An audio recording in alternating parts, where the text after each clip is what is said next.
warahmatullahi wabarakatuh. Saya Elza Murnicahnia dengan MPM 2086206024. Di sini saya akan membuat video pembelajaran untuk tugas UAS mata kuliah pengembangan bahan ajar dengan dosen pengampu Ibu Yovita Puspasari Magister Pendidikan. Di sini saya akan membuat video pembelajaran dengan mata pembelajaran Bahasa Indonesia dengan materi memahami ide pokok dan ide pendukung dalam teks formatif fase B kelas 3 SD. Assalamualaikum warahmatullahi wabarakatuh. Selamat pagi anak-anak. Bagaimana kabar kalian pada pagi hari ini? Alhamdulillah sehat ya. Nah anak-anak, sebelum kita memulai pada pembelajaran, kita sebaiknya berdoa dahulu. Mari kita berdoa bersama-sama ya. Berdoa mulai. Berdoa selesai. Nah anak-anak, hari ini ada yang tidak masuk? Tidak. Nah, bagus sekali. Nah, jadi hari ini kita dapat belajar bersama-sama. Anak-anak, hari ini kita akan belajar dengan mata pelajaran Bahasa Indonesia mengenai ide pokok dan ide pendukung. Nah, anak-anak, di sini ada yang tahu apa sih ide pokok itu dan ide pendukung itu apa? Ada yang tahu? Nah, anak-anak, yang pertama kita akan belajar mengenai ide pokok dahulu. Nah, di sini ide pokok terdapat 3 poin. Yang pertama yaitu pengertian ide pokok, ciri-ciri ide pokok, dan cara menentukan ide pokok. Nah, di sini ada yang tahu apa sih pengertian dari ide pokok itu? Nah, ide pokok adalah merupakan inti atau dasar permasalahan dari suatu teks. Nah, jadi ide pokok di sini yaitu berisi gagasan, dasar penulisan atau pembuatan teks. Jadi dapat disimpulkan bahwa ide pokok adalah suatu teks yang sering juga disebut dengan pokok pemikiran atau gagasan utama. Nah, jadi di sini dapat dilihat di buku bahwa ide pokok itu merupakan suatu gagasan pokok yang terdapat dalam sebuah teks. Nah, jadi kita jika mencari ide pokok, kita melihat dalam pikiran utama atau gagasan utama dalam sebuah teks. Nah anak-anak, yang selanjutnya yaitu ciri-ciri ide pokok. Ada yang tahu berapa sih ciri-ciri ide pokok itu? Nah, di sini ciri-ciri ide pokok ada 5. Nah, yang pertama yaitu keberadaan ide pokok tidak berbelit-belit. Yang kedua yaitu ide pokok dinyatakan secara jelas. Nah, yang ketiga yaitu memiliki kalimat pendukung. Yang keempat, bersifat umum. Dan yang kelima, ide pokok menjadi fungsi dari ide. Nah, dari yang sudah Ibu bacakan mengenai ciri-ciri ide pokok, mari kita jelaskan satu persatu penjelasan dari ciri-ciri ide pokok. Nah, dari yang pertama yaitu keberadaan ide pokok tidak berbelit-belit. Apa sih maksudnya? Nah, jadi maksudnya yaitu keberadaan dari ide pokok tersendiri di dalam sebuah paragraf tidak boleh berbelit-belit. Artinya, makna dari ide pokok tidak boleh sempit.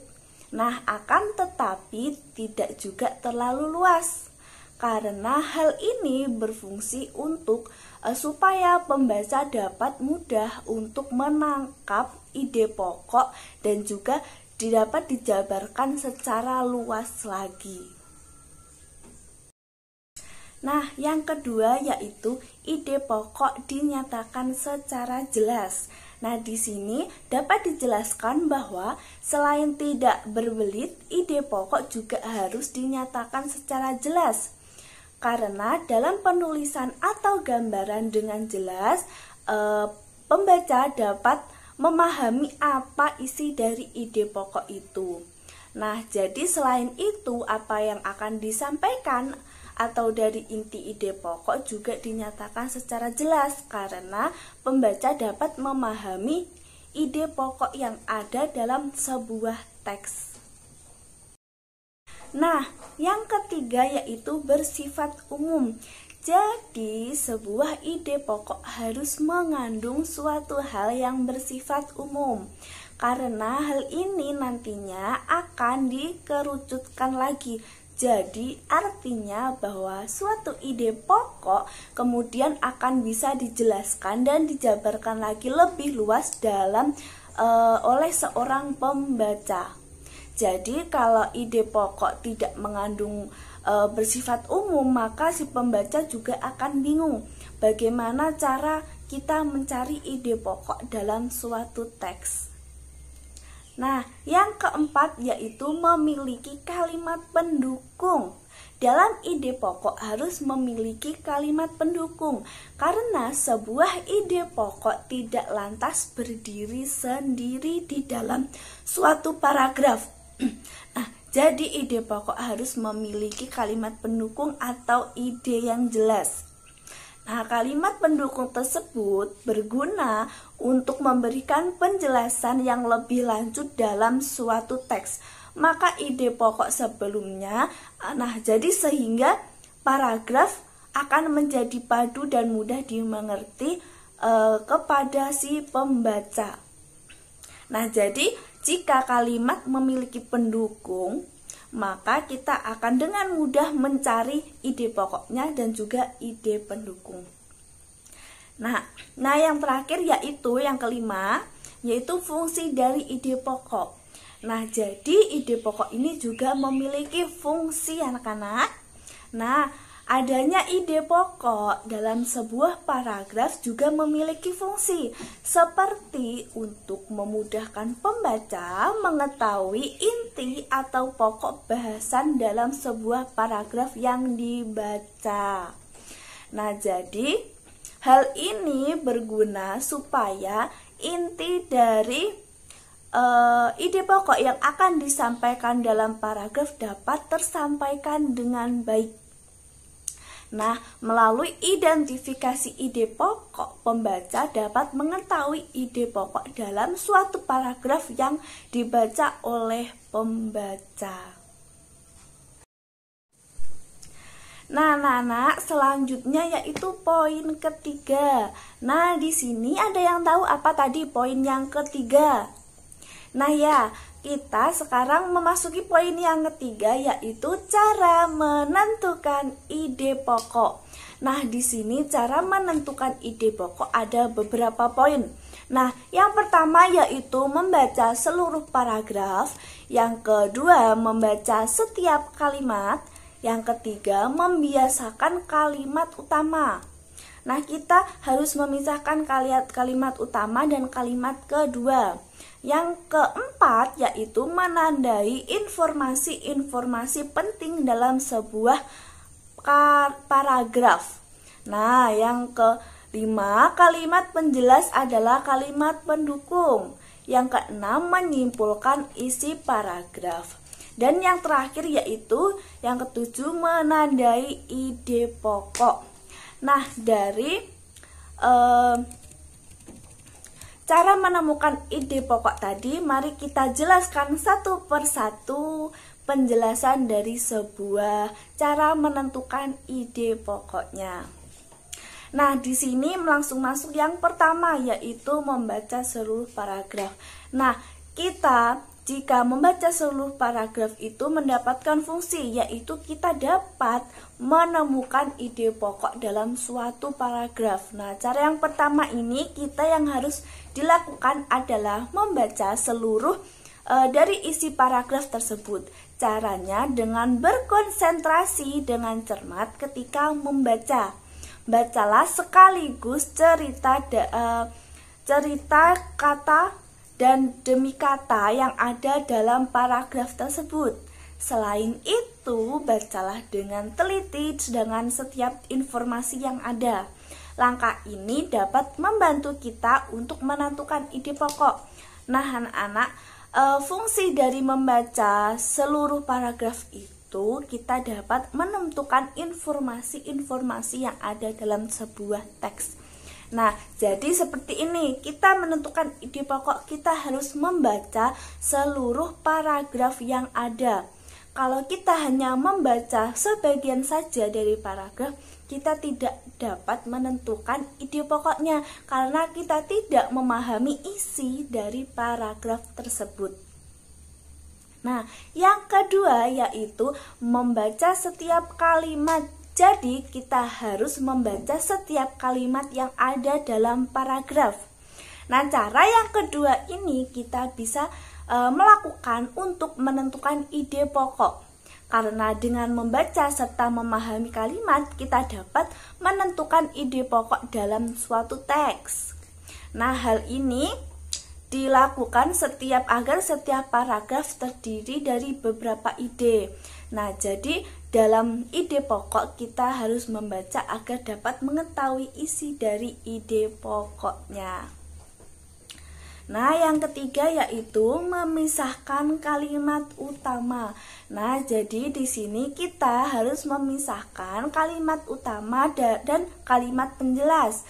Karena kita agar dapat membedakan mana kalimat utama dan mana kalimat penjelas dalam suatu paragraf. Kalimat utama dalam sebuah paragraf biasanya diikuti dan diawali oleh kalimat-kalimat penjelas. Nah, yang keempat yaitu menandai informasi-informasi penting dalam sebuah paragraf.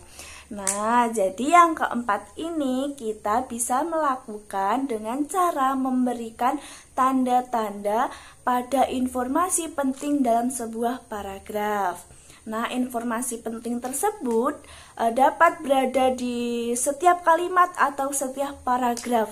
Nah, kalian bisa menandai kalimat yang kalian curigai bahwa itu merupakan informasi penting dan informasi menarik.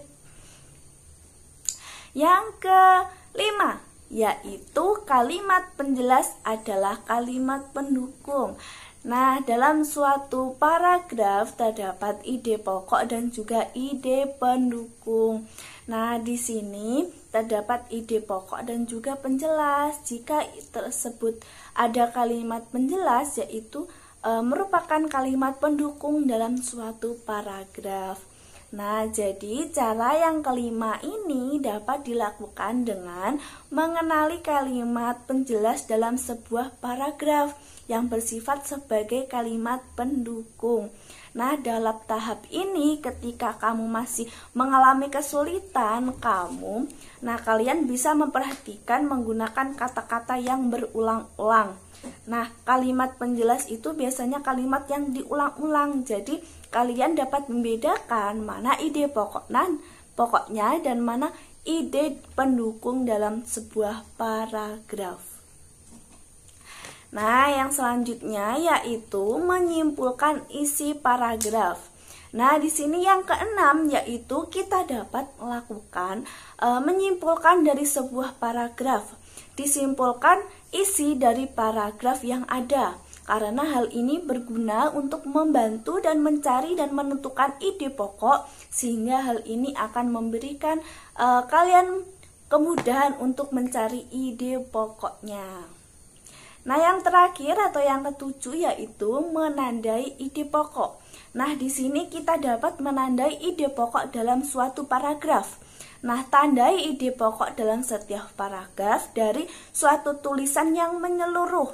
Nah, kalian dapat melakukan hal ini dengan menggunakan bagian awal dan bagian akhir dari kalimat pada paragraf tersebut. Nah, anak-anak, itu tadi cara-cara untuk menentukan ide pokok dalam sebuah paragraf. Anak-anak, selanjutnya kita akan belajar mengenai ide pendukung. Nah, ada yang tahu apa sih ide pendukung itu? Belum? Nah, baik, sekarang Ibu akan menjelaskan apa ide pendukung. Nah, di sini ide pendukung juga terdapat 3 poin ya, yaitu merupakan ada pengertian ide pendukung, ciri-ciri ide pendukung, dan cara menentukan ide pendukung. Nah, di sini ada pengertian ide pendukung. Nah, ide pendukung. Nah, yang pertama yaitu pengertian ide pendukung. Nah, pengertian ide pendukung adalah uraian atau informasi tambahan untuk menjelaskan maksud dari gagasan pokok di dalam sebuah paragraf.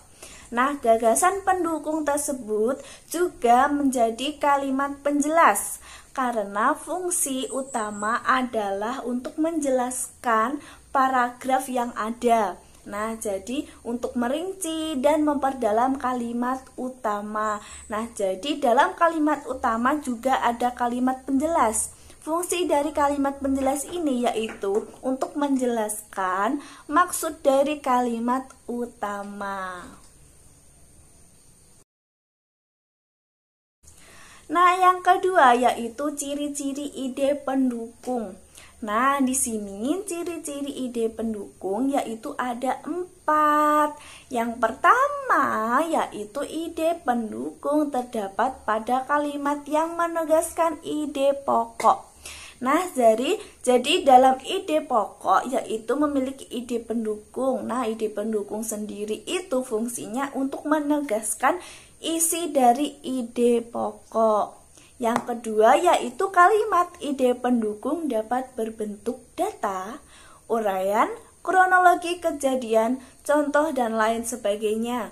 Nah, di dalam ide pendukung ini ciri-cirinya membentuk data dari isi teks atau uraian dari isi teks dalam sebuah paragraf. Nah, jadi contohnya kita mengambil cerita. Nah, misal ada cerita dongeng. Nah, cerita dongeng itu ide pendukungnya yaitu merupakan kejadian kronologi dalam dongeng tersebut. Nah, yang keempat yaitu ide pendukung bersifat khusus dan rinci. Nah, dalam ide pendukung ini bersifat khusus dan rinci karena untuk menentukan ide pendukung agar lebih cepat kita menemukan dan lebih mudah kita mencari ide pendukung sendiri. Nah, yang keempat yaitu ide pendukung tidak dapat berdiri sendiri dalam sebuah kalimat. Nah, kenapa? Karena ide pendukung juga memerlukan ide pokok. Jadi, tanpa ide pokok tidak ada ide pendukung dan sebaliknya. Nah, yaitu poin yang ketiga, sekarang yaitu cara menentukan ide pendukung. Nah, di sini cara menentukan ide pendukung ada 4. Yang pertama, ketahui jenis paragraf terlebih dahulu. Nah, kita sebelum mencari ide pendukung, kita juga wajib membaca.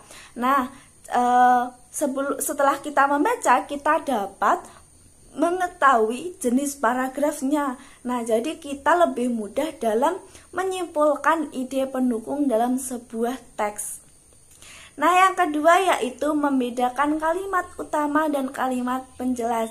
Nah, tadi sudah Ibu jelaskan fungsi dari membaca semua paragraf yaitu kita dapat menentukan kalimat utama dan kalimat penjelas dalam sebuah paragraf agar kita bisa membedakan mana sih kalimat utama dan mana kalimat penjelas.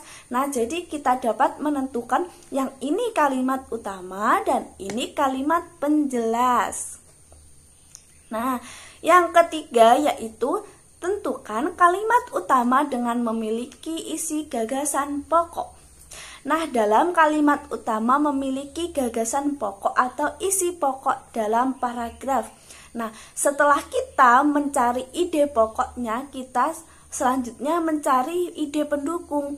Karena gagasan pokok dalam kalimat utama dapat kita cari ide pendukungnya, karena ide pendukung adalah sebuah kalimat yang terdapat dari ide pokoknya. Jadi jika ada ide pokok, kita dapat mencari ide pendukung atau penjelasan selanjutnya dalam sebuah paragraf. Nah, yang keempat yaitu kalimat utama dapat terletak di bagian awal, akhir maupun awal dan di akhir pada suatu paragraf. Nah, di sini jika kalian membaca sebuah paragraf, nah kalimat utama itu tidak menentu tempatnya, karena kalimat utama tempatnya bisa di awal, tengah, dan di akhir. Jadi kita harus teliti dalam mencari kalimat utama agar kita dapat bisa menentukan kalimat pendukungnya. Nah, jadi itu penjelasan dari ide pendukung. Nah, tadi kan ada pengertian, ada ciri-ciri, dan juga ada cara menentukan ide pendukungnya. Nah, anak-anak, selanjutnya Ibu akan memberikan kalian tugas. Nah, tugasnya yaitu mencari kalimat utama dan kalimat pendukung dalam sebuah paragraf. Nah, di sini Ibu mempunyai paragraf yaitu tarian Bungon Jeompa. Nah, perhatikan bacaan berikut ini. Tarian Bungon Jeompa adalah tarian yang berasal dari Provinsi Nanggro Aceh Darussalam. Istilah nama Bungon Jeompa berasal dari bunga cempaka, yaitu bunga yang sangat dikenal di Aceh. Tarian ini sudah terkenal sejak zaman kerajaan di Aceh. Kerajaan tersebut mempercayai bahwa bunga cempaka dapat mendatangkan rezeki yang banyak untuk kesejahteraan kerajaan. Nah, anak-anak, sekarang kita akan mencari ide pokok dan ide pendukung dalam sebuah paragraf tarian Bungon Jeompa. Nah, di sini kita yang pertama harus mencari ide pokoknya dahulu. Nah, di sini sudah ketemu ide pokoknya, yaitu tarian Bungon Jeompa adalah kesenian yang berasal dari Provinsi Nanggro Aceh Darussalam. Nah, untuk kalimat yang lainnya ada yang tahu, yaitu kalimat apa?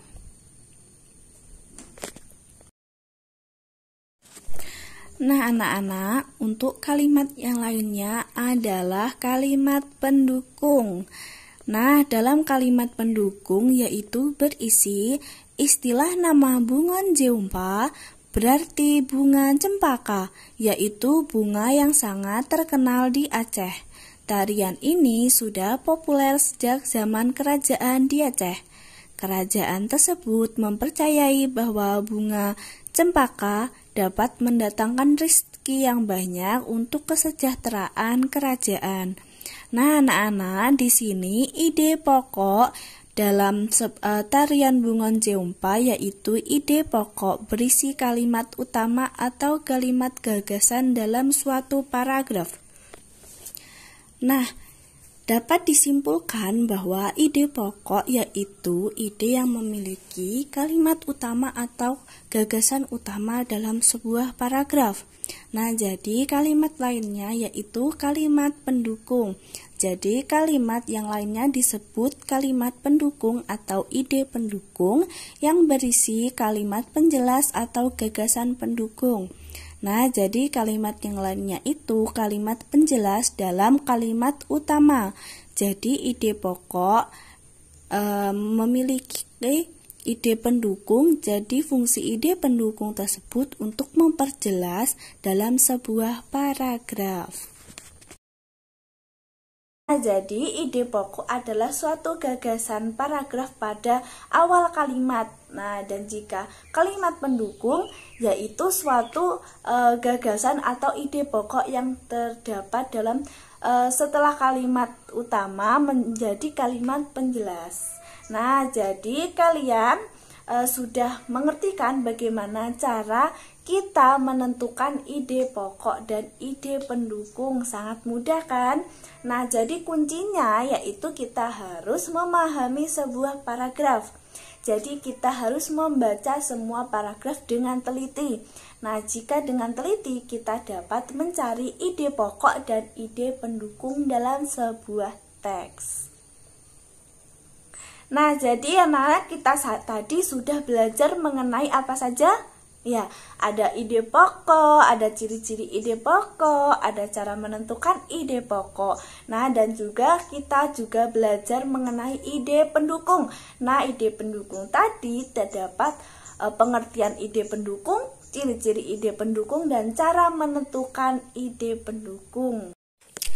Nah, kan kalian sudah memahami cara mencari ide pokok dan ide pendukung. Nah, jadi selanjutnya Ibu akan memberikan tugas di rumah kepada kalian untuk mencari ide pokok dan ide pendukung dalam sebuah paragraf. Nah, jadi kita buka halaman 24 ya. Nah, di situ kan ada sebuah teks yaitu dengan judul Pawai Budaya. Nah, Ibu bacakan sedikit ya. Pawai budaya sangat menarik bagi warga kampung Babakan. Pawai ini selalu menampilkan keragaman budaya di Indonesia. Udin dan teman-teman tidak pernah bosan menanti rombongan pawai budaya yang lewat. Tahun ini mereka datang ke alun-alun untuk melihat pawai tersebut.